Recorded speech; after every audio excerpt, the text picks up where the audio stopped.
Are you tired of using these adapters in your power outlet? Well, stick around, because in today's episode, we are going to go from this to that.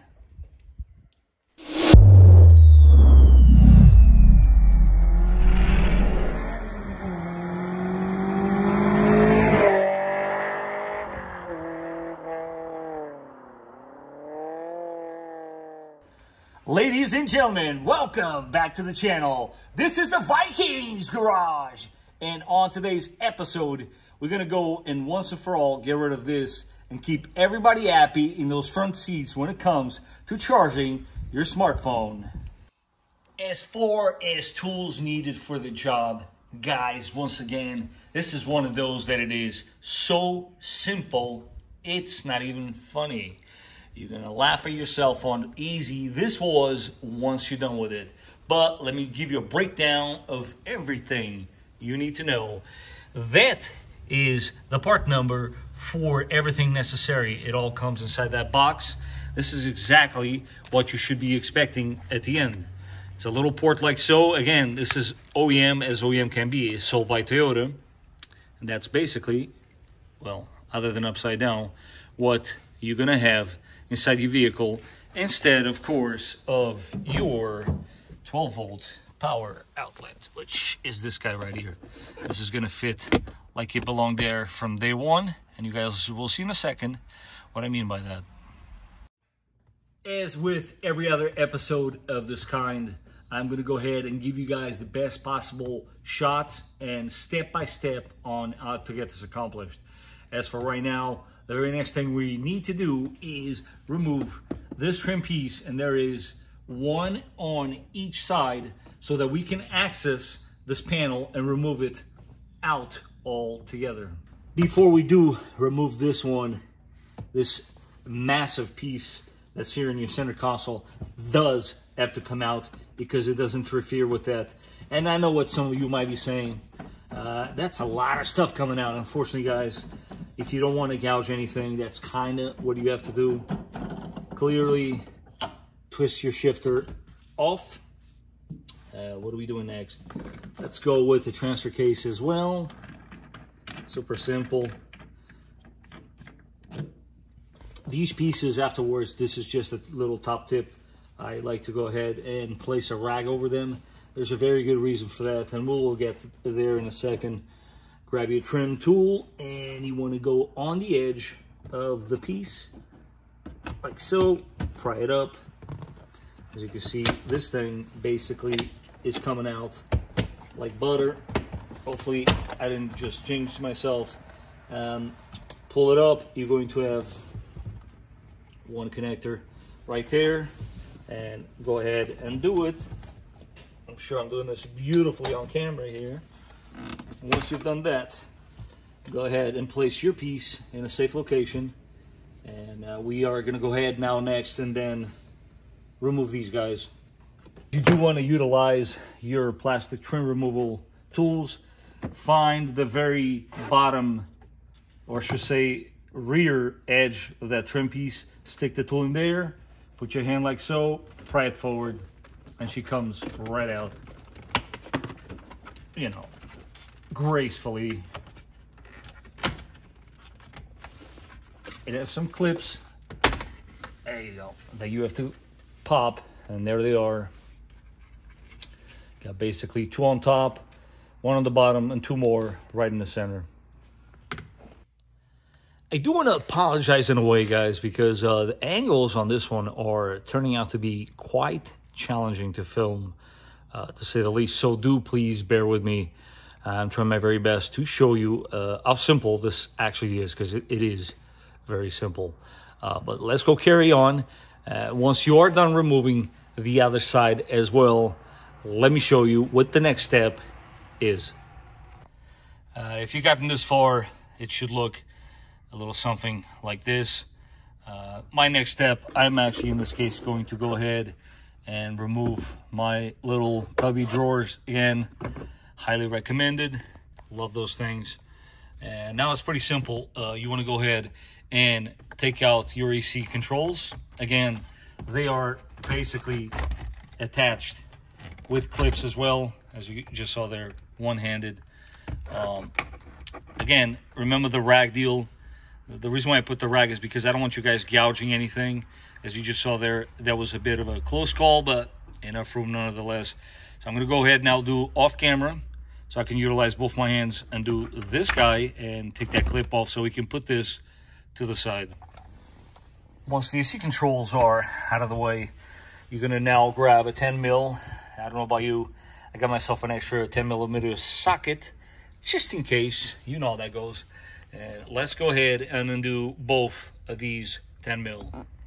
Once the 10 mil are out of the way, I actually do want to pause here for a second because I know some of you might start to get a little intimidated because things are looking a little bit out of place. Not to worry, guys. This is very simple. Keep a certain order, place your parts in order, and you know exactly how to put them back. So we got the bolts out. This piece right here actually needs to come out before you can take the other piece out. Pretty simple. Again, look at that. Pop right out. There's one clip in the center and a few others at the edges. Put the piece to the side and you can now pry this entire assembly out like so. Again, I'm doing this one-handed. It is a lot easier than it looks. You know this connector goes to the AC, so let's just put it tucked away for now. And that way you don't get confused when the time comes to reassembling this. And this is basically, we're going to go ahead, unplug these two, and from this point on, we're going to work from the bench. Okay, guys, so I have the official OEM instructions here. It's basically a booklet with 11 pages. It's really not that big of a deal, but listen, we're going to go ahead and follow the instructions. There is a tool here, CLA removal tool. I'll show you guys what they refer to by that, but I can assure you that two little flatheads will do the job equally as well. I did grab myself a little beverage to keep myself hydrated. You should too. The point here, guys, is let's not rush through it. Let's take our time, and hopefully you can understand what it is we're trying to accomplish here. Basically, right now, we're going to go ahead and remove this from the actual assembly because ultimately, as you can clearly see from the back of this switch is going to sit like so. So, check it out. This is quite frankly the most complicated part of the entire job. Show you guys the picture. The tool basically is pushing on two pieces on the actual inside of the power outlet socket itself so that you can actually remove it. We don't have that tool, obviously, and most people are not going to have it. That's why I'm not going to be using that tool. So here's a little hack. It's very clear that without that specialty tool, which, let's face it, I don't want you guys buying it because you're using it one time and one time only. There was a tab here that holds this entire assembly. Break it. As you can see, this one is still attached. I'm going to go ahead and break it because that way you can slide this out that way. So the reason why I'm telling you to break the two tabs is because, let's face it, I think we can all agree this no longer, we're not going to reuse it, so why not just make our life easier? By breaking those two tabs, you do not need that specialty tool. So focusing our attention here to the new unit, you want to go ahead and undo the big white nut that's on the back side. You should be able to completely remove it. That is what they want you to do. Obviously, place it in a location where you can find it. And the same story goes for this little rubber / plastic trim piece. Once you've done that, in the back of it, you'll see that there's some 3M tape. Let's go ahead, peel it, and get ready to insert it into our little cluster assembly. Now, here's the deal, guys. As far as the orientation goes, I am pretty sure that the guys at Toyota want you to place it like so, meaning the battery symbol upright, because that way you can go ahead and read everything easily. But if you feel ever so inclined, that this is the position you want to install it, by all means. It is your vehicle. You install it in the way you want. I'm personally just going to go ahead, because I know looking at these letters upside down will drive me completely bonkers.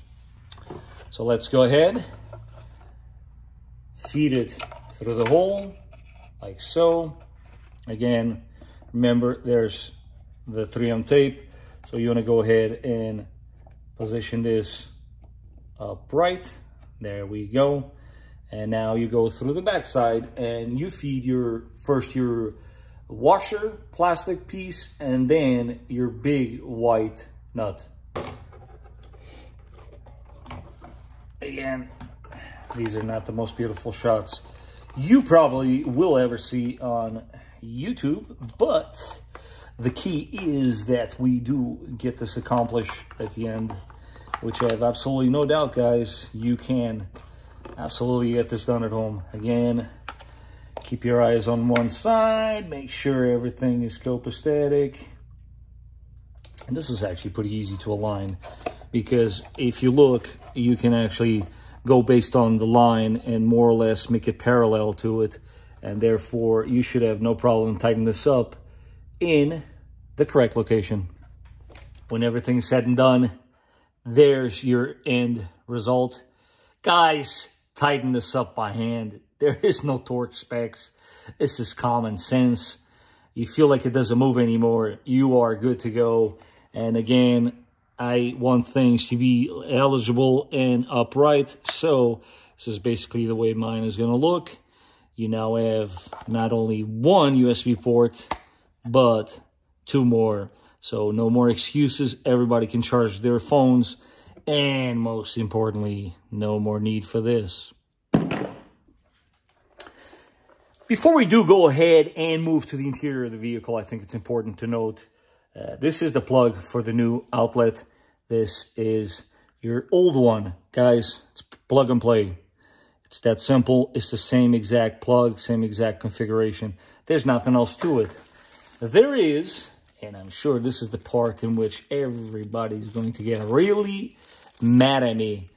There's some more stuff, some more zip ties. So you can, in their own terms, zip tie everything together, clean it up so it looks very nicely, tidy. And guess what? It's totally up to you. I am going to completely 100% disregard this part.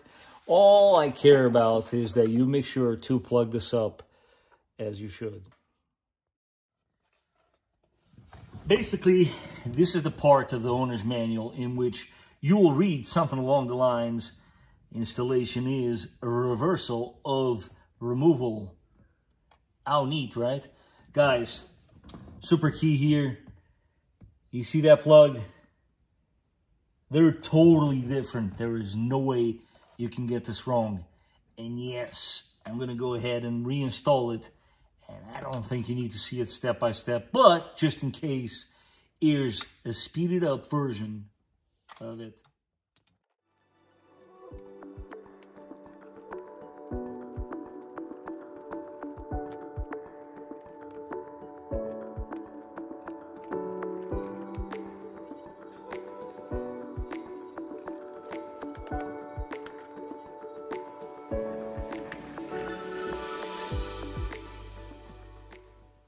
This is the final result. I don't know about you guys, but I am pretty pleased with this. I absolutely love it. I do want to show you guys how this does look when you go ahead and power it up. Funny enough, guys, it's actually lighting up in a very similar fashion as not only the rest of the lights on the interior of your 4Runner, but also some other switches that were previously installed by me. I love it.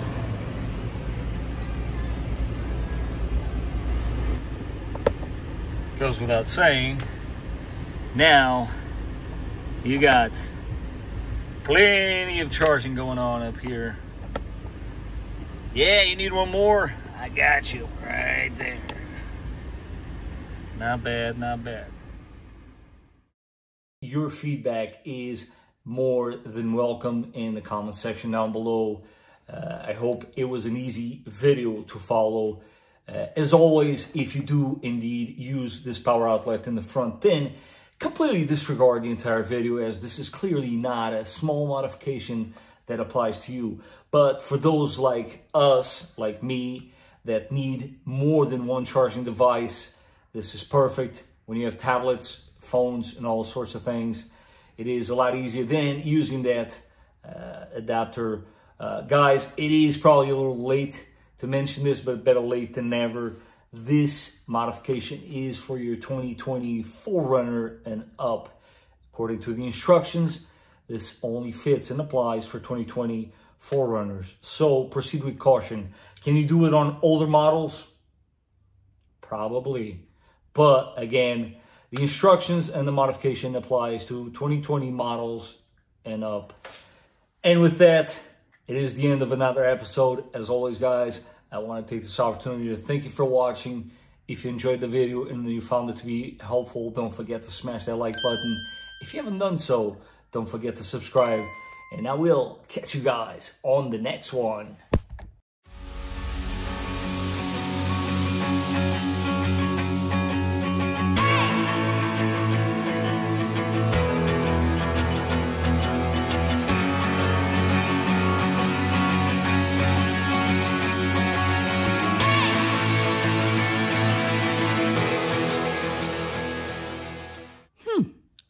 Totally just noticed that.